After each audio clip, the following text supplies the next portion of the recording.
A duhet të falim akşamin së pari, apo të fillojmë me hangër iftar? Edhe kjo është një prej pyetjeve që janë shndruar në debate dhe në dilema gjata mes hoxhallarëve dhe xhamatit, pastaj xhamatit mes vete. Kam pyetur edhe pleq përpara si ka qenë rregulli, pas të nën Shkup edhe në rrethin, më harët të gjithë pas ka qenë, domethënë se është thirrë ezani, dhe njerëzit kanë shkuar kanë falë akşamin në xhami, pastaj kanë hangur iftarin. Sot për shembull është shndruar në kundërtën. Shumica hanë iftarin në shtëpi, pak janë ata që dalin në xhami dhe pasi hanë iftarin e falin akşamin. Cila është e sakta? E sakta që ka ndodhur kohën e pejgamberit sallallahu alaihi wasallam dhe që është mjet ta kuptojmë na si besimtar, është kjo në vim. E para, e përmendëm në fillim, në momentin që perëndon dielli, i lejohet muslimanit me qel iftarin. E qel iftarin me një hurmë.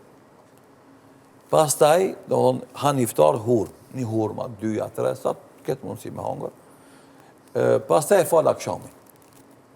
Edhe zakonisht do thotë është namazi akşamin në xhami është më i vlefshëm se namazi akşamin në shtëpi.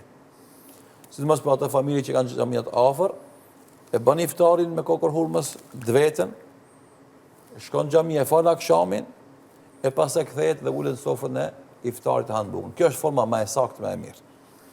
Bën iftar, e fal akşamin, han darkë. Normalisht, tash dikush thotë, po hoxha, a ka thonë pejgamberi sallallahu alaihi wasallam se kur shtrohet darka edhe thirr ezani i namazit, e bë përpasi darkës para namazit. Kjo është e vërtetë.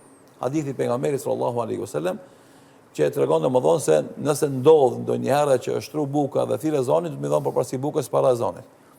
E të ne zakonisht e shtrojmë bukën para iftarit edhe presin ezanin që me qel iftarin me hudhmë dhe me hangër darkën e iftarit. Na themi, iftari qelet me hurmë. E masi ke hangër hurmën, atëre fal akşamin. Pastaj vazhdon me darkën, sepse ka një problem që ndodh zakonisht në shtëpiat muslimane, të habitun duke hangër darkën e iftarit, a zakonisht koha mes namazit të akşamit dhe të jacis është e shkurt. Pra vërtetësisht 1 orë e gjysmë.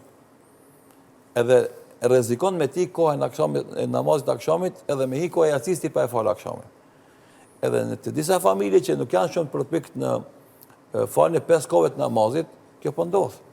Andaj na këshillojmë këtë rast që sikur se jap në rëndësi në iftarit, edhe ushqimit të iftarit, edhe agjerimit si adhurim, të njëjtë rëndësi edhe më shumë të mbledhën në namazit.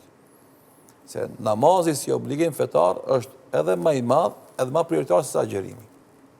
Se agjerimi për shembull, kur ti je i semur ose je udhëtar nuk ka gjëra të kompenzon mas. Ama namazi s'ka kompenzim. Kur je i smut. Namazi edhe kur je i smut, duhesh me fal, edhe kur je udhëtim duhesh me fal. Normalisht ka lehtësime. Po. Ama nuk ka domodin anulim ose shtyrje për më vonë. Dhe për këtë arsye na themi, hani kokër iftari, shko fal akşamin në xhami ose fale me familjen në shtëpi, pastaj he darkën e iftarit, dhe në këtë formë domodin i ke plusuar të gjitha obligimet fetare me renditjen e vet sipas prioritetit që ka caktuar pejgamberi sallallahu alaihi wasallam. Domethënë më e mirës është me e fal akşamin, pastaj me ul me hangër iftar. Po. Pasi që kemi iftar me kokër hurme. Po, a janë normal, pa ndihet.